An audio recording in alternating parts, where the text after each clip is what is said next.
রামনারায়ণ রাম। আমি সর্বপ্রথম ঠাকুর শ্রী শ্রী বালক ব্রহ্মচারী মহারাজের চরণে জানাই আমার শতকোটি প্রণাম এবং আপনাদের সকলকে জানাই বৈদিক অভিনন্দন। রামনারায়ণ রাম। এই বলে আমি আজকের তত্ত্ব ও আলোচনা শুরু করছি। আমার স্নেহের সমুদ্রে অবগাহন করে তোমরা তৃপ্ত হও, তৃপ্তির সুর খুঁজে নাও। শুক্রধাম 14ই মে 1982 খ্রিস্টাব্দ। দৈনন্দিন জীবনে আমরা জ্ঞাতসারে এবং অজ্ঞাতসারে অসংখ্য অপরাধ করে চলেছি। এই অপরাধগুলো কিসে কিসে হয় এবং তার পরিপ্রেক্ষিতে প্রকৃতির নিয়মে কতটা সাজা পেতে হয় সে বিষয়ে জন্মসিদ্ধ ঠাকুর শ্রী শ্রী বালক ব্রহ্মচারী মহারাজ কৃপা করে আমাদের কিছু কিছু জানিয়ে দিতে রাজি হয়েছেন। শ্রী শ্রী গুরুর কৃপায় এই নির্দেশাবলীর মাধ্যমে যদি আমরা নিজেদের সংশোধন করে প্রকৃতির কঠোর দণ্ড হতে অব্যাহতি লাভ করতে পারি, তবেই আমাদের জন্মলাভ সার্থক হবে। এটি সম্পূর্ণ ঘরোয়ানা কথা এবং সমস্ত তর্ক বিতর্কের ঊর্ধ্বে। আমি যে কাজে এসেছি এই পৃথিবীতে সেটি আমারই ঘরোয়ানা, সম্পূর্ণ আমার নিজস্ব কাজে এসেছি। যাবার পথে যদি কাউকে সঙ্গে নিয়ে যেতে পারি নিয়ে যাব। অনেক দূরের রাস্তা তো, আমার গাড়িতে খালি জায়গা আছে, যদি কেউ যায় নিয়ে যেতে পারি, এই পর্যন্ত। এ ব্যাপারে কারো সাথে আমার কোনো করার নেই। করার অর্থ শর্ত, কোনো বাধ্যবাধকতা নেই। এটি সম্পূর্ণ নির্ভর করছে প্রকৃতির আইনের ধারার ওপর।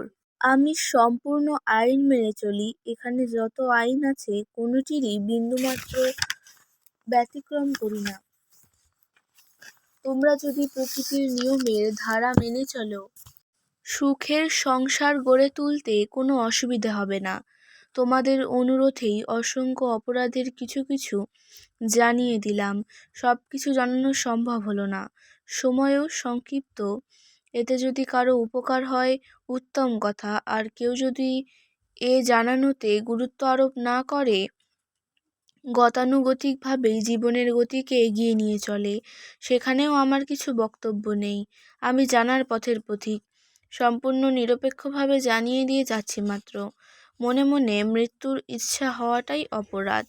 অনেকে বলে আর থাকতে ইচ্ছে করে না, ভালো লাগে না, সুখে অপরাধ করে চলেছে। অনেকে আবার ভাবে আমি রেলের তলে মাথা দেব, অ্যাক্সিডেন্ট করে মরব, বিষ খাবো, আত্মঘাতী হব। মনে মনে ভাবলেই চরম অপরাধ। যারা বিষ খেয়ে জলে ডুবে বা আগুন লাগিয়ে মরে, অর্থাৎ যে কোনো প্রকারের স্বেচ্ছায় মৃত্যুকে বরণ করে বা আত্মহত্যা করে, প্রকৃতির নিয়মে কঠোর সাজা অপেক্ষা করছে তাদের জন্য।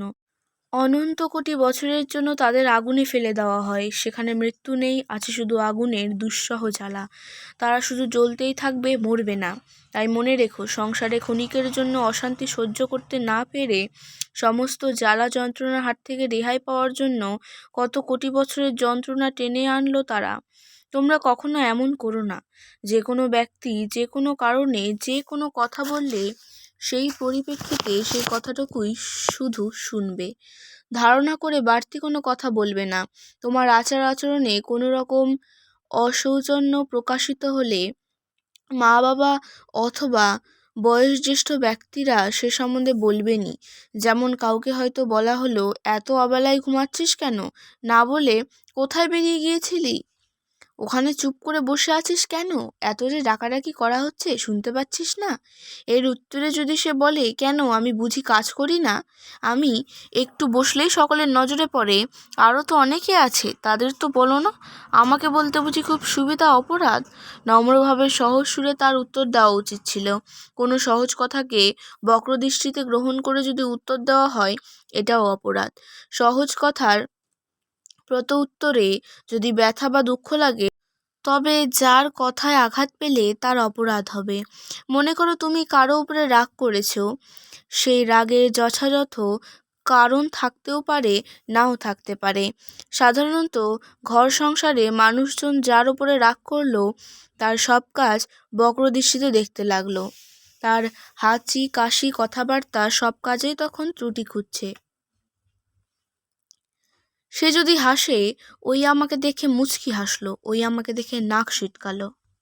সে হাঁচি দিচ্ছে, কাশি দিচ্ছে, যা কিছু করছে, যতই চিন্তা করছে তার প্রতি রাগও তত বাড়ছে। ধারণা করে সঠিকভাবে না জেনে কোনো সিদ্ধান্ত গ্রহণ করা অপরাধ। তুমি তাকে জিজ্ঞাসা করবে, তুমি কি আমাকে দেখে হাসলে? সে যদি হাসে তোমাকে দেখে, বিদ্রূপ করে, তার অপরাধ। আর যদি তোমার জিজ্ঞাসার উত্তরে সে বলে, না, আপনাকে দেখে হাসিনি তো, তাহলে অযথা মিথ্যা ধারণা করাতে তোমার অপরাধ। তুমি হয়তো বুঝতে পারছো কেউ তোমাকে নিয়ে ব্যঙ্গ বিদ্রূপ করছে, তাকে জিজ্ঞাসা করাতে সে যদি তা অস্বীকার করে, সেটাই সত্যি বলে মেনে নেবে। সে যদি ব্যঙ্গ বিদ্রূপ করেও তোমার কাছে মিথ্যা কথা বলে, তার অপরাধ হবে। আগেই বলেছি, ধারণা করে মন্তব্য করাও অপরাধ। মনে যদি প্রশ্ন জাগে, জিজ্ঞাসা করে নেবে। মনে করো কারো উপরে তোমার রাগ হয়েছে, সে জিজ্ঞাসা করলে যদি স্বীকার করো, সেফ হয়ে গেলে। মিথ্যা বললে ত্রুটিতে পড়ে যাবে। সংসারে কাজ কেউ বেশি করে, কেউ কম করে, কেউ অধিক দায়িত্বসম্পন্ন, কর্তব্যবোধ কারো বেশি, আবার কেউ ততটা নয়।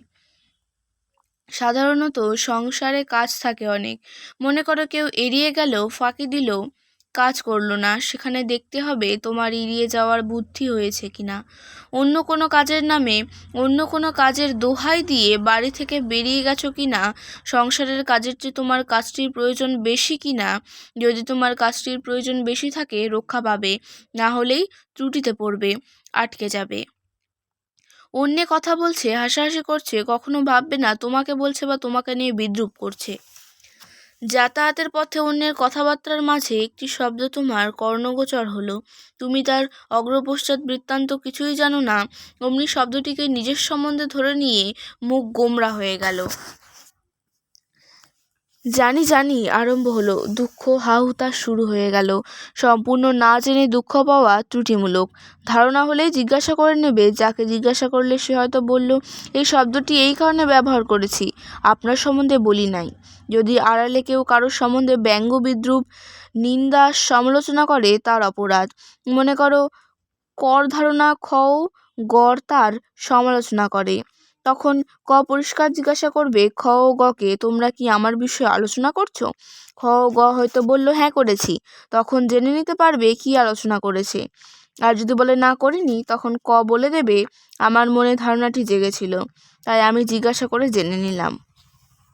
মনে করো ককে আমি কাজের জন্য ডাকি, এই কর সেই কর বলে আদেশ করি, তখন যদি আরেকজন বলে ঠাকুর ওকে কাজের জন্য ডাকেন, ও আমাদের নামে নালিশ করে ঠাকুরের কাছে, ঠাকুর আমাদের জিজ্ঞাসাও করেন না, এটা চিন্তা করাও অপরাধ।